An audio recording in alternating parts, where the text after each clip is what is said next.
êtes le directeur de ce musée de la Grande Chartreuse. Où est-ce qu'on se situe véritablement? On est ici dans la maison basse de la Grande Chartreuse, donc là où vivaient les frères. Les frères ont vécu ici jusqu'au XVIIe siècle. D'accord. Et le lieu a été transformé depuis, en 1957, en musée pour D'accord. raconter l'histoire et la vie de l'ordre des Chartreux. Ok, alors du coup, les frères, eux, ils résident à quelques mètres Maintenant, d'ici, je les crois, pères et c'est les ça? frères résident 2 km au-dessus de nous, donc au D'accord. monastère de la Grande Chartreuse, où ils sont aujourd'hui une trentaine. On ne peut pas visiter le monastère, et du coup, les moines ont décidé d'ouvrir un musée pour raconter leur histoire et leur quotidien. C'est les salles où ont vraiment vécu les Chartreux jusqu'au XVIIe siècle. Et donc on retrouve à la fois ici une partie, on va dire, plus historique et architecturale. Les Chartreux ont une architecture propre dans leur monastère. Et on retrouve une deuxième étape qui est plus une étape monastique, avec plus le quotidien, ce que fait un Chartreux de son lever à son coucher.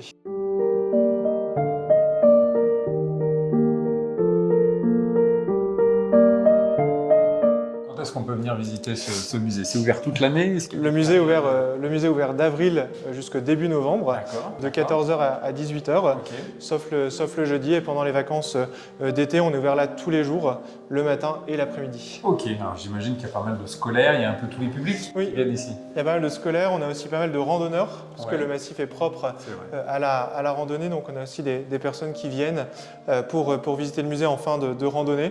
Puis on a aussi plein de publics, de groupes qui viennent pour des visites guidées. Super, bah, merci beaucoup Pierre, en tout cas on prend du plaisir à visiter votre musée. Merci. Merci.